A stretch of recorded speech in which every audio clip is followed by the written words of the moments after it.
అందరికీ నమస్కారం, శుభోదయం.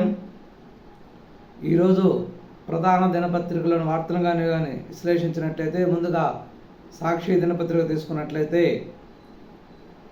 చిన్నబాబు సర్వీస్ కమిషన్ గ్రూప్ 1 ఇంటర్వ్యూలో గూడు పుటాని అంతా గుంభనంగా. తొలుత 3 బోర్డుల ఏర్పాటుకు కమిషన్ ప్రణాళిక, ప్రభుత్వ పెద్దల ఒత్తిడితో ఒకే ఒక బోర్డుకు పరిమితం. చివరి నిమిషంలో సీనియర్లను పక్కన పెట్టి ఆగమేఘాలపై కొత్త సభ్యుడు నియామకం. గంటల వ్యవధిలో ప్రమాణ స్వీకారం, వెనువెంటనే ఇంటర్వ్యూ బోర్డులోకి. సబ్జెక్టును పక్కన పెట్టి పూర్తిగా రాజకీయ నేతల తరహాలో ఆరా. సీఎం చంద్రబాబు కీర్తనలు, మాజీ సీఎం వైఎస్ జగన్పై విమర్శలు. ఇది ఈరోజు సాక్షి దినపత్రికలో వచ్చినటువంటి ప్రధానమైన వార్త. ఇందులో అడిగిన ప్రశ్నలు ఇది కూడా రాసింది. అమరావతి చుట్టూనే గుచ్చి అభ్యర్థులకు ప్రశ్నలు. తమ వారకు మాత్రమే పోస్టింగులు ఇచ్చే ఎత్తుగడ. చిన్నబాబు కనుసన్నల్లో ఈ ప్రక్రియ కొనసాగుతున్నట్లు అభ్యర్థులు అనుమానాలు. ఇవేం ఇంటర్వ్యూలు, ఇంత సిల్లీగా ఏం ప్రశ్నలు ఇవి? ముమ్మాటికి రాజ్యాంగ విరుద్ధంగా, లీగల్గా చెల్లవు. ఏపీపీఎస్సీ ఏకపక్ష పొగడలో కూటమి సర్కారు నిర్వాహకాలపై ఇంటర్వ్యూ అభ్యర్థులు తీవ్రమైన ఆందోళనలు. సాక్షి పేపర్ రాసిన ఇంటర్వ్యూలు అడిగిన కొన్ని క్వశ్చన్స్ ఏంటంటే, నారా చంద్రబాబు నాయుడు, వైఎస్ జగన్మోహన్ రెడ్డి వీరిద్దరిలో విజనరీ నాయకుడు ఎవరంటే ఏమి చెబుతారు? రాష్ట్రంలో సచివాలయ వ్యవస్థ పూర్తిగా విఫలమైంది, దీని అభిప్రాయం ఏమిటి? మీ అభిప్రాయం ఏమిటి? అమరావతి రాజధానిగా ఉండాలని అంతా భావిస్తున్నారు, దీన్ని ఎలా భావిస్తారు? ఈ ప్రశ్నలు వేసింది ఏ బహిరంగ సభలోనో ఏ రాజకీయ నాయకుడో కాదు. తాజాగా గ్రూప్ 1 ఇంటర్వ్యూలో అభ్యర్థులను బోర్డు అడిగిన ప్రశ్నలు ఇవి. అసలు ఈ జర్నలిస్ట్ ఎవరు? ఇలా అసలు ఏపీపీఎస్సీ గ్రూప్ 1 ఇంటర్వ్యూలో అడిగేటటువంటి ప్రశ్నలు ఇవే. ముందు అది తెలుసుకోవాలి. సాక్షి పేపర్ యాజమాన్యం ఏపీపీఎస్లో కానీ గ్రూప్ 1లో కానీ సివిల్ సర్వీస్ ఇంటర్వ్యూల్లో ఫలానా క్వశ్చన్స్ అడగాలనేది ఏం లేదు. ఫ్యామిలీ పర్సనల్ క్వశ్చన్స్ అడగవచ్చు, సమాజానికి సంబంధించిన క్వశ్చన్స్ అడగవచ్చు. అది నిజంగా కరెక్ట్ క్వశ్చన్స్ అడిగారు. ఎందుకంటే ప్రజలు తెలుసుకోవాల్సింది, నారా చంద్రబాబు నాయుడు, వైఎస్ జగన్మోహన్ రెడ్డి వీరిద్దరిలో విజనరీ నాయకుడు ఎవరంటే ఏం చెబుతారు అనేది కరెక్ట్ క్వశ్చన్. ఇంటర్వ్యూలో వాళ్ళు అడగాల్సిన క్వశ్చన్స్ అడిగారు, ఇందులో తప్పేమీ లేదు. ఇకపోతే చిన్నబాబు సర్వీస్ కమిషన్ అంటే, ఈ సాక్షి పేపర్ కానీ వైఎస్ఆర్సీపీ పార్టీ కానీ ఆలోచన ఎలా ఉంటుందంటే, మనం చేయాలనుకున్న పనులు, మనం చేస్తున్న పనులు కూడా అవతలోళ్ళు అలాగే చేస్తారు, వాళ్ళు అలాగా చేస్తారని వాళ్ళ మీద మనం నింద వేద్దాం అనే విధంగా వాళ్ళ ఆరోపణలు ఉంటాయి. ఎందుకంటే ఈ సర్వీస్ కమిషన్ ఏపీపీఎస్సీలో వచ్చినటువంటి గందరగోళాల మధ్య ఆల్రెడీ ఒక ఐఏఎస్ జైల్లో ఉన్నాడు. పిఎస్ఆర్ ఆంజనేయులు జైలు జీవితం గడుపుతున్నాడు. ఇంతకుముందు ఏపీపీఎస్సీ పెట్టిన ఎగ్జామ్స్లో ఒక పార్కులో, అంటే హాలీవుడ్ పార్కులో, హాయ్లాండ్ పార్కులో పెట్టి, హాయ్లాండ్ హోటల్ దగ్గర, హాయ్లాండ్ పార్కులో ఎస్టేట్స్ దగ్గర ఈ పేపర్లు రుద్దినారని, వాటికి సంబంధించిన ఆన్సర్ పేపర్లు అక్కడ రుద్దించినారు. దీంట్లో అనేక అవినీతి జరిగింది.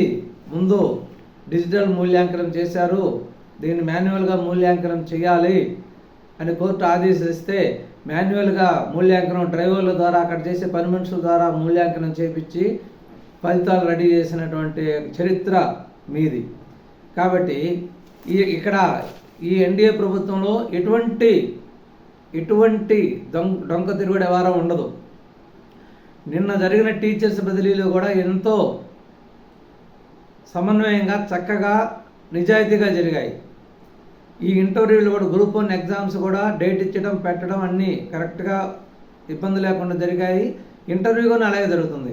నిన్న ఒక ఏపీపీఎస్సీ సభ్యుడిగా నియమించిన ఒక అతను, అంటే మాజీ university professor, Kakatiya university Anantapuram university రిజిస్ట్రార్గా ఉన్నటువంటి అతన్ని ముందుగా నియమించాడు. అతని మీద ఆరోపణలు రావడంతో పక్కన పెట్టారు, వేరే వాళ్ళని నియమించారు. ఎందుకంటే అతను వైసీపీ ఎమ్మెల్సీలుగా పోటీ చేసిన వాళ్ళకు ప్రచారం చేసినట్టు, వాళ్ళకి మద్దతు తెలియనట్టు, అమరావతి రాజధాని కరెక్ట్ కాదని బహిరంగంగా విమర్శించినట్టు అతని మీద ఆరోపణలు ఉన్నాయి. అటువంటి ఆరోపణలు ఎదుర్కొన్నటువంటి వ్యక్తి ఏపీపీఎస్సీ ఇంటర్వ్యూ ప్యానెల్లో ఉండటం కరెక్ట్ కాదు. అందుకనే అతను మార్చివేసి ఉండొచ్చు. అంతేగాని ప్రభుత్వ పెద్దల ఒత్తిడి అని ఒక 3 బోర్డులు పెట్టాలని ముందు ఆలోచించడం, తర్వాత ఒక బోర్డు పెట్టడం, అది ప్రభుత్వ నిర్ణయం. అది 3 బోర్డు పెట్టాలా, ఒక బోర్డు పెట్టాలనేది. అంటే 3 బోర్డులు పెడితే నిజాయితీగా జరుగుద్ది, ఒక బోర్డు పెడితే కరెక్ట్గా జరుగుద్ది అనేది ఉండదు. ఎప్పుడు కూడా ఇక ఎన్డీఏ ప్రభుత్వం అన్ని జెన్యూన్గానే జరుగుతాయి. ఇక్కడ ఎటువంటి ఇబ్బంది లేదు. చంద్రబాబు నాయుడు గారు గత 4 సంవత్సరాలు ముఖ్యమంత్రిగా, ఇది 4వసారి ముఖ్యమంత్రిగా చేసి ఇన్ని రోజుల్లో కూడా ఎన్నో టీచర్ పోస్టులు, ఏపీఎస్సీ పోస్టులు, అనే పోస్టులు ఇచ్చాడు. ఎక్కడ కూడా ఏ పోస్టు కూడా తమకు అనుకూలమైన వారికి ఇచ్చినట్టు ఆనవాళ్ళు కానీ ఆరోపణలు కానీ ఇంతవరకు రాలా. ఇప్పుడు కొత్తగా అంటే గత వైసీపీ ప్రభుత్వం ప్రయత్నించింది. గ్రూప్ 1 ఎగ్జామ్లో వచ్చిన వాళ్ళందరినీ, తమకు ఇష్టమైన వాళ్ళందరినీ కూడా సెలెక్ట్ చేద్దాము. ఎందుకంటే ప్రభుత్వ నిర్ణయాలలో కీలక పాత్ర వహించే వాళ్ళందరూ కూడా తమ వాళ్ళు ఉండాలనే ఉద్దేశంతో గత వైసీపీ ప్రభుత్వం చేసిన ప్రయత్నాలన్నీ కూడా అభ్యర్థుల ప్రయత్నాలతో బెడిసికొట్టాయి. అభ్యర్థులు కోర్టుకు పోవటం, అనేక ఆరోపణలు చేయటం, వాళ్ళు చేసిన పోరాటం ఫలించి అవి ఆగిపోయాయి. అవి ఇప్పుడు కార్యరూపం దాల్చి మళ్ళీ ఏపీఎస్సీ ఎగ్జామ్ నిర్వహించి పూర్తిగా ఇప్పుడు అన్నీ కండక్ట్ చేసి ఫైనల్ ఇంటర్వ్యూకి వచ్చింది. సబ్జెక్టును పక్కన పెట్టి పూర్తిగా సబ్జెక్ట్ ఇంటర్వ్యూలు ఎప్పుడు సబ్జెక్ట్ అడగరు. ఎందుకంటే గ్రూప్ 1 అనేది ప్రజలకు సర్వీస్ చేసేవాళ్ళు. వాళ్ళు ఉండేది రాజకీయాలతో రాజకీయ పార్టీలు ఏర్పరిచిన ప్రభుత్వాన్ని నడిపేటటువంటి పని వాళ్ళు చేసేది. ఇప్పుడు ప్రభుత్వాన్ని నడిపేది రాజకీయ పార్టీలు సంబంధించిన క్వశ్చన్స్ కూడా ఉండాలి. ఎందుకంటే తమను పరిపాలించే రాజకీయ నాయకులు ఎలాంటి వాళ్ళు, ఎటువంటి వాళ్ళు, వాళ్ళ ఆలోచన ఎలా ఉంటుందనేది కూడా వాళ్ళకు కూడా తెలియాలి. అభ్యర్థన అవగాహన ఉండాలి. ఒక అడ్మినిస్ట్రేటివ్ విభాగంలోకి వచ్చేటటువంటి అధికారులకి సామాజిక స్పృహ, అవగాహన, ఆలోచన విధానం అన్నీ ఉండాలి. అందుకని ఎప్పుడూ కూడా ఏపీఎస్సీ కానీ సివిల్ సర్వీస్ ఇంటర్వ్యూస్లో జనరల్ క్వశ్చన్సే అడుగుతారు. మనం వినటానికి సిల్లీగా ఉంటాయి.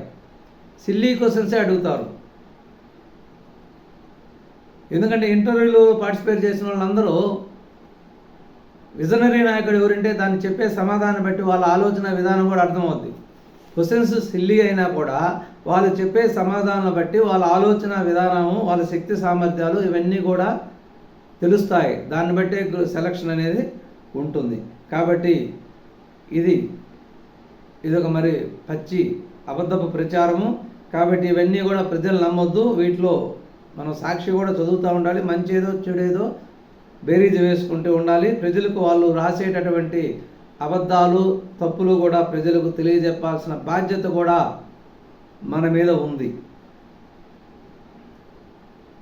ఇకపోతే లెక్కలేసి మరీ బాండ్లు ఇచ్చారు. ఇప్పుడు ఏమైంది? చంద్రబాబు నిరుద్యోగ భృతి హామీ ఎక్కడ?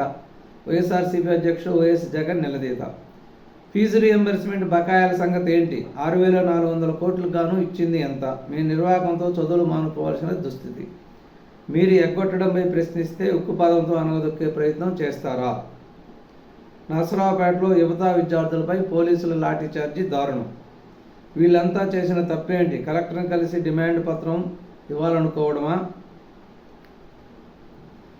దీని మీద అభ్యంతరం వ్యక్తం చేసినటువంటి జగన్మోహన్ రెడ్డి. వీళ్ళంతా చేసిన తప్పేమిటి?